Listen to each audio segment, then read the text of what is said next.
she was off a bit before I was ready, but anyway, gear up, climbing away, looking good. G'day, Phil from Philtech here, along with Sam today, and in this video we're continuing on with the sub-assemblies of the Lesley V12 engine. And today Sam is going to be doing the assembly. Now, I know how it went together because I designed it, and I've written some instructions and taken Sam through a bit of a practice run. How did you reckon it went, Sam? It was a bit complicated. You'll be right.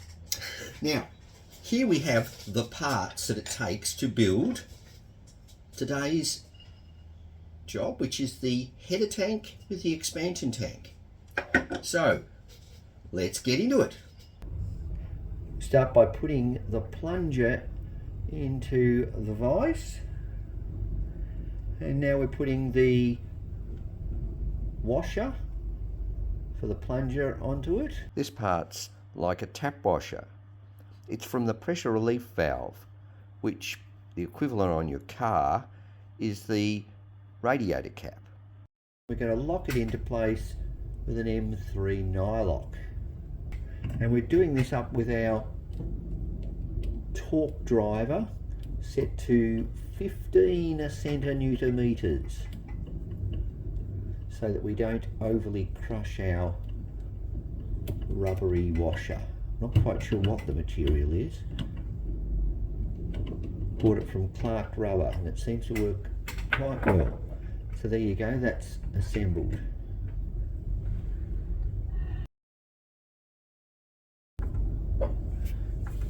We're now putting the elbow fitting for the outlet of the header tank on. So it's got a couple of plastic washers to seal it up, and for the technical minded, it's a banjo style fitting. And that's looking good, Sam.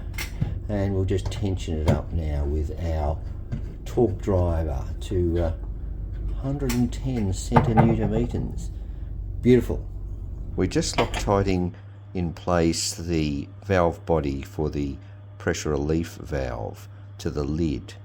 Originally, I wanted to make the lid of the header tank out of a clear plastic so that you could see if there was still coolant there, but it had structural problems, so we've had to just go with aluminium.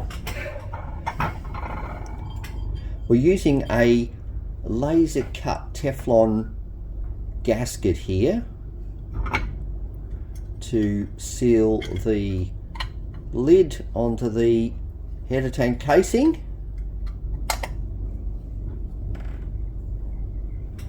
Locking in place, and we remember, of course, the spring washers, Sam. Yep.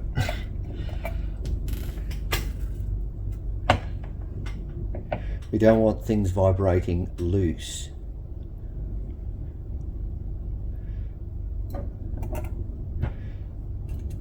So we might accelerate the vision of the next part because there's a lot of screws here, and Sam won't be doing it as quick as what the video is showing. Unfortunately, no.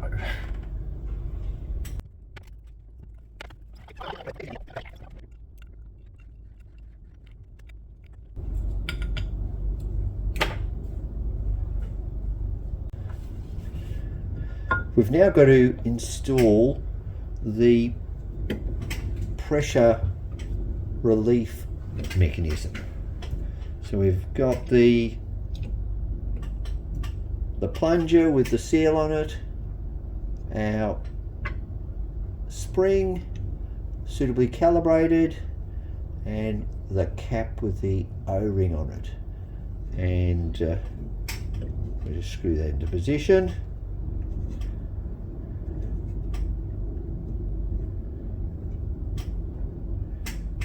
Now we've got the filler cap on the front valve body, and and that's good. That's done.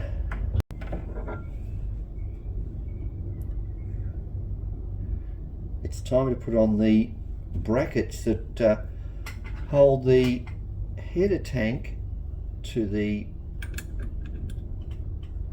firewall.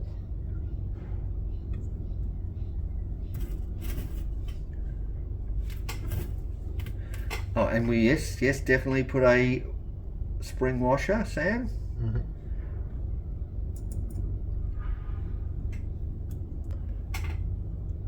These parts are manufactured from extruded aluminium angle. I found a T-section that was just the right profile that could be milled to accommodate what we required. I'm sure Sam's the envy of his friends at uni that he gets to screw together model aeroplane engine Oh, absolutely. You'll have noticed the holes I've machined into the mounting brackets. It's about saving weight, and it also looks aircrafty. Ta-da! Thanks. That's okay. These vices are a handy tool in the workshop, and we'll start by putting the silicon tube onto the non-return valve. This is the valve that allows any overflow into the expansion tank to be drawn back into the system when it all cools down and contracts. I'm just putting one of those little spring clips on that, and it can be plugged in now to the filler cap part. Of course, your commercial radiator cap in your car has all these bits built into the one item, all these different valve parts, and that was a bit too much for me to achieve, so we've had to do it in separate parts. So we're just screwing on the expansion tank now.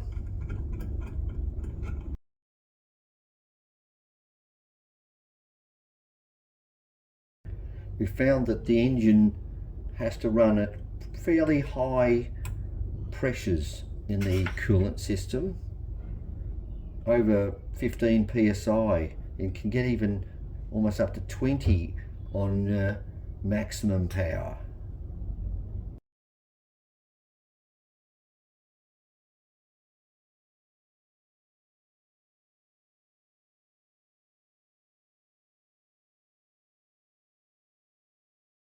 We don't need clips on the low pressure side of the non-return valve. It's not going to risk blowing off there.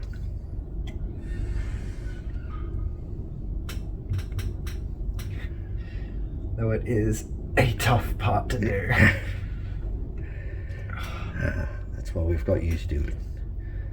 Yes, and the expansion tank has got a brass tube that runs down to the base to suck coolant water from the bottom of the clear plastic. The final thing to do is to test that the header tank is pressure tight. So I've got it plugged into my pressure system here. I've got 25 psi on the gauge, and we turn on the air and dunk it into a bath of metho, and we're getting no leaks, so that's a success. There we have it, the finished header tank, ready to go on an assembled engine. We're getting there slowly but steadily. Thanks, Sam. All good.